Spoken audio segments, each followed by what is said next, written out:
Yo, what is up everyone? OG over here from Player Essence, and welcome to my preview of No Kuni 2 for the PlayStation 4. Now, I've been playing this game. I'm about 3 to 4 hours in or so, and I wanted to go over just a couple quick things before you guys get my review at the end of this week. It will be done by then, and yes, I'm going to try to stick to a better review schedule, guys, and I'm doing that starting with No Kuni 2. But just starting out with this game, I want to say thank you to Bandai Namco. They did provide me with a review copy for it. Just wanted to make sure I let you guys know about that. So No Kuni 2 starts off very interesting because it's basically like two worlds that live parallel to each other, and one of the presidents, so the king or modern day world, and then you also have this other world that's more of like the fantasy style world, which is, I guess, back in time, but then also advanced in certain ways compared to the modern style world that we live in real life. Now, right before this huge bomb comes and explodes into the modern world,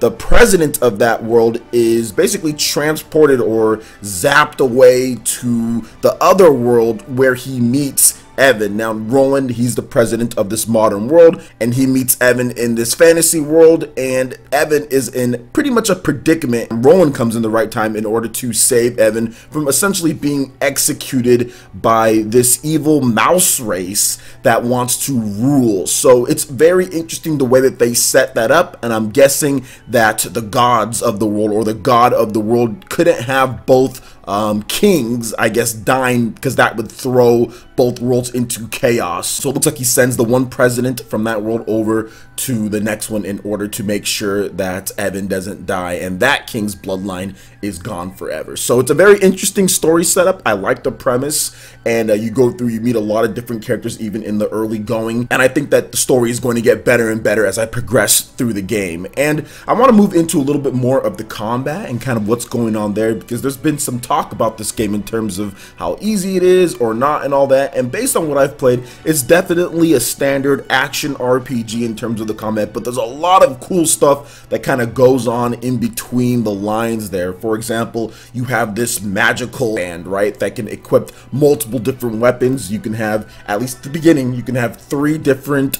melee weapons, and then you can also have a ranged weapon, and you can switch between them on the fly, which is actually really cool. I really love that aspect. But each of them have this percentage meter that's next to them that lets you unleash one attack, and basically the whole gist of it, at least from what I've seen, is that you want to make sure that you're unleashing the attacks, switching weapons, building up that percentage, the zing as they call it, then unleashing another attack, and then switching again. And as you hit, that will actually build up your magic and build up your zing and your magic that you can use for your different skills and abilities that you have. For example, Evan, he can shoot fireballs and he can shoot water and stuff like that because he's more naturally inclined to magic, whereas Roland, he's still just learning in the beginning phase, but then we'll probably get some magic as you go along. So the combat is actually really swift too. You have your block, you have your dodging and rolling, of course hacking and slashing, a bunch of different weapons that you can choose from. I really like, this is one of the things that I really like about this game, is that you get a lot of weapons just from drops, just from enemy drops. You can get a lot of different cool weapons. Some of them have fire imbued to them, some of them have like less wind damage. They all have attributes towards them, and of course standard RPG, right? Like anytime you defeat enemies, you get levels. So everything is pretty set in stone in terms of like the standard RPG-ness of the game. I mean, I don't know exactly where to put it, but it's very traditional in the sense of how you level up, what you get, at least at the beginning. Now, there are some more mechanics in terms of leveling, in terms of doing other things as you go along. From what I've seen in the trailers, there's a whole kingdom building mechanic that I haven't gotten to as of the time that I'm recording this video, but I just want to talk about my first few hours preview into the game. Now, another thing that I also like about the combat is basically it puts you like in an arena, and if you want to run away from there, you kind of have to go against like the blue line and run. I haven't had to run at this point, but everything is pretty laid out for you in terms of the level of the enemy when you're on the overworld map, if you're going to be able to beat them or or not, although even if you're a lower level than them, chances are you can just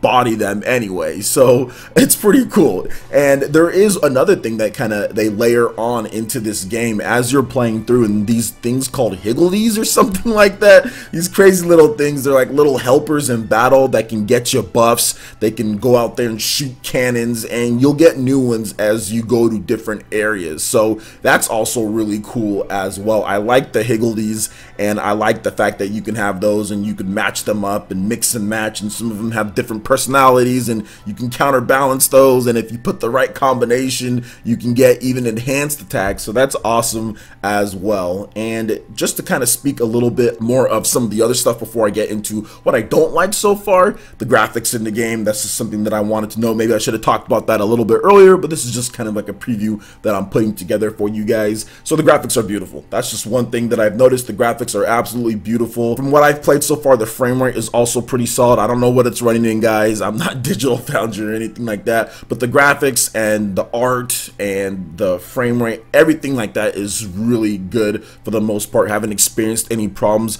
I like the Studio Ghibli look of it. I do like the art. I do like the art in terms of what they do here, and it's on display in this game, Ni no Kuni 2. I think it's absolutely phenomenal, and I definitely recommend everyone just to at least check out the art. The cutscenes are beautifully rendered and all of that. So there's a lot to love about Ni no Kuni 2 just starting out from the beginning of this game. I got the day one edition, so it got me some extra stuff as well. So if you can buy that one, make sure you find the day one edition. Gets you some nice sword sets and things like that that Evan or Roland can use even at the beginning once you make it to the first merchant.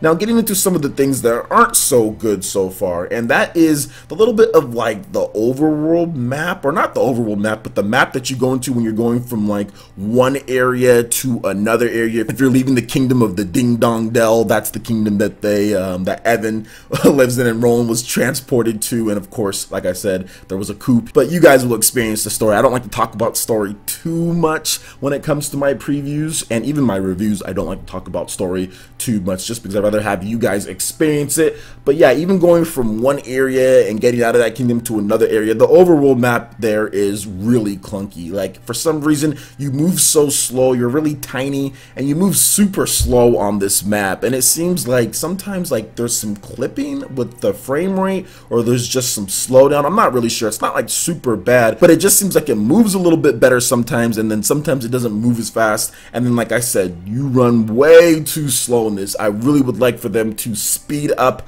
how fast you run in it, because it just seems like it takes forever to get from one place to another if you're just running straight, because of how tiny you are and how slow you move. And that kind of goes for the character movement in general. Even when you're normal and you're going through an area, you just kind of move kind of slow. That's the one thing that I've noticed. So maybe just a slight speed boost, just a slight buff to that speed. I guess it's not as bad when you're actually inside the dungeons and inside the areas, but on this map, this big map, when you're going from area to area in terms of kingdoms or location points, that is super slow. Now thankfully there is a fast travel system in the game, so it's not like you're going to have to use it every single time if you're just trying to get from one point to another. Anywhere where these glowing blue lines, or glowing blue rings more like it, you can get inside there and you can travel on your world map. So it's not like you're going to always have to use it, but still just at the beginning where of course you don't have many areas and you're still exploring, yeah, like going through there and progressing is just more of a pain than anything. I really don't like it at all. Another thing that I also wanted to note with this game is that the music is also really beautiful as well. I mean, really the only problem I had so far is that the movement in that map area in terms of going from one point to another, but the music is really good. I like the battle in terms of the battle themes. Not quite as memorable as some of the other RPGs that I've played out there, but it's still really good. It's not bad at all, and I enjoy listening to the tunes as I battle and go through different areas. They set up the mood good. They keep the player just like guessing, okay, well, how's this gonna sound, or how's this gonna sound? In terms of sound effects with the combat, really good. The fire sword has a nice flaming sound to it, so that's one thing that can kind of just put a damper, I guess, on the impact of your hits, or on the game itself, to me, sometimes it's sound effects. If you're hitting people and it doesn't sound like the nice impact, or the weapon doesn't make the type of weapon sound that it should make, that can just make things feel a little cheap or sound a little bit cheap. But this is not the case here. When you shoot people with the long range attack, or when you hit people with your weapon, you definitely feel that. So I do like that about the game. Now, overall, like I said, I think it's fun so far. Ni no Kuni 2 is shaping up to be a blast, and like some other people have pointed out, it does seem a bit easy. There wasn't really any points to where I felt like, oh my gosh, this combat is super challenging, but that's okay so far. This could just be one of those moderate challenge RPGs with some of the hidden stuff, or maybe some of the extra stuff that you can do being a challenge. But overall, I'm judging this game so far on the gameplay, on the combat, what you can do inside there. The graphics are great, the music, everything is shaping up to be a great RPG adventure, great action RPG from level 5. So overall, so far so good for Ni no Kuni 2, and expect my review this week. I will have it done, guys, and then we will get into Xenoblade Chronicles 2, as I promised. The review will be coming as well. So what do you guys think of Ni no Kuni 2 so far? Are you planning on picking up the game? Are you planning on waiting for my review? What do you guys think about this? I would love to hear your thoughts in the comment section below. Alright, Ninja, that wraps it up for this video here. Go ahead and check out the links in the description below. We've got Facebook and Twitter. Go ahead and give us a like and a follow on our social media. Really helps us spread the content of Player Essence across the internet. Also, make sure you check out our Patreon, Twitch, and YouTube live gaming pages and consider supporting Player Essence. When you do so, it gets you access to all sorts of cool benefits, perks, rewards, and emotes via YouTube sponsorship. So check out the links in the description below and consider supporting Player Essence right here on YouTube. Hit that like button if you did like this video. Lets me know you guys want more content like this going forward in the future, and subscribe to Player Essence for the latest RPG, Japanese, and Nintendo gaming news. Thank you so much for watching, and we'll catch you, Ninja, for the next video. Peace.